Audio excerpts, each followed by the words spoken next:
Alright, so this video is titled, if you repeat a lie long enough, it becomes truth. So that's a known statement, a known fact that basically even Hitler mentioned when he was in power, that if you keep lying to the people and they just keep hearing it over and over again, they start accepting that as the truth. And you see that in everything out there. There's a lot of mind control things out there, a lot of propaganda, but when lies are reiterated over and over again, people start accepting it as the truth when it's not. In relation to the martial arts, it gets me to think about the styles. Somebody is fraudulently representing Wing Chun, you know, Kung Fu for example. They're calling it that's the style, you know. They learn some type of fighting method and then they keep calling it Wing Chun. No, that's Wing Chun, that's Wing Chun. Then they start teaching people this style of martial art, whatever it is, and then they tell the people that they're training that it's Wing Chun. And it gets repeated to them over and over again, and then they pass it on to the other people as Wing Chun, and it just keeps going passed on and on and on until people start believing that that style is Wing Chun when it's actually not. You know, it's just somebody's expression of the martial arts, you know. And you know, ideally we got to keep the styles or the expressions of the martial arts fresh and new, having new labels and new symbols to represent, you know, the present moment, you know. So rather than using a name that's been used over and over and over again, you create your own name. So Bruce Lee, during his time, you know, he was saying that he was practicing Wing Chun, but the Wing Chun community had their own rules and regulations and what could and could not be done, and he felt limited within that system, within that tradition. So then he decided to create his own label of the martial arts. At first he called it Jun Fan Kung Fu, which means Bruce Lee's Kung Fu in Chinese, and then he eventually called it Jeet Kune Do. So he changed the labels and he started to express it according to his own being and according to his own heart. And that's what we need to do as well. Bruce Lee's been passed away for 50 years around that time, and we can't call it Jeet Kune Do anymore, and we can't call it Jun Fan Kung Fu.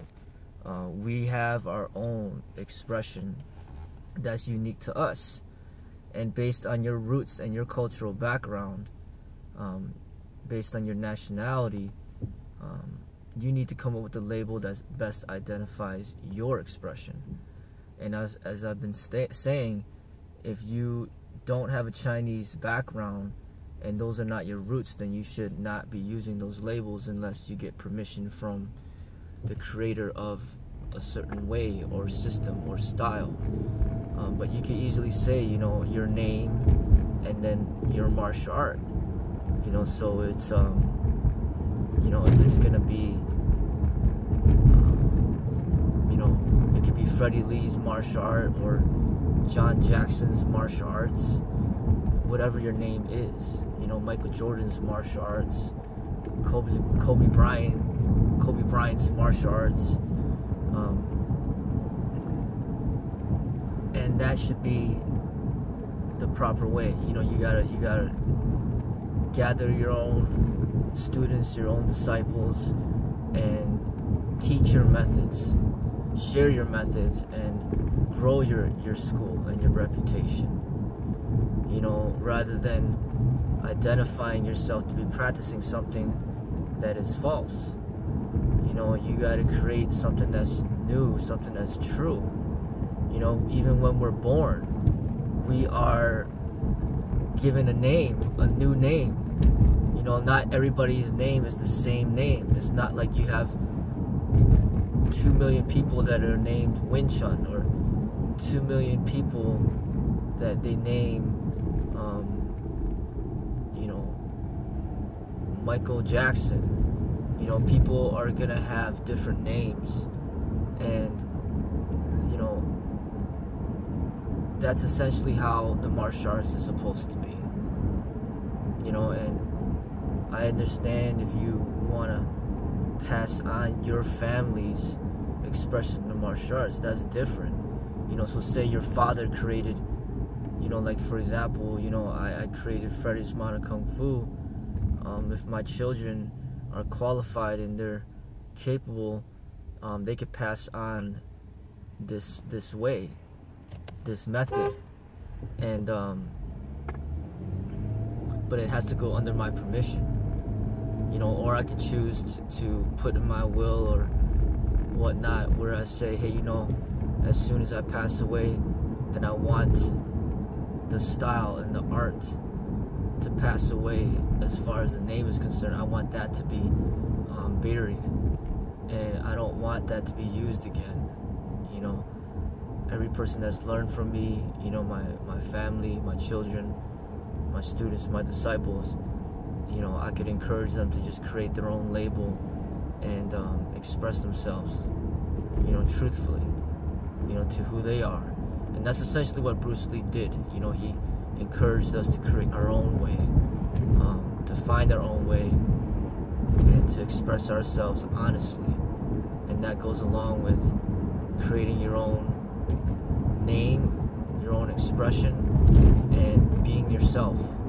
You know, it's not easy to build a reputation for yourself, you know, but it can be done.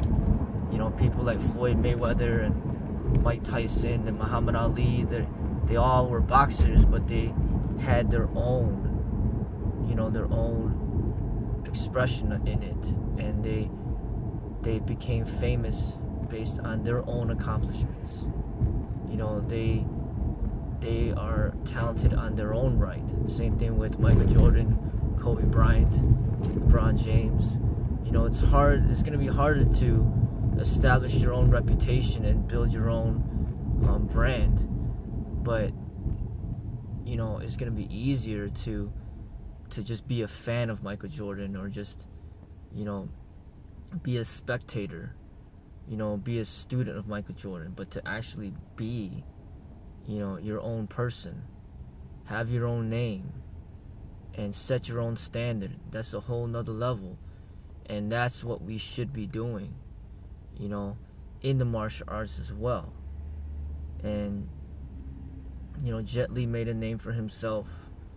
Jackie Chan made a name for himself. Donnie Yen, Tony Jaa. They used Hollywood to make a name for themselves. But, you know, for us, we can use YouTube. You know, we can use YouTube to build a name for ourselves and be true to who we are.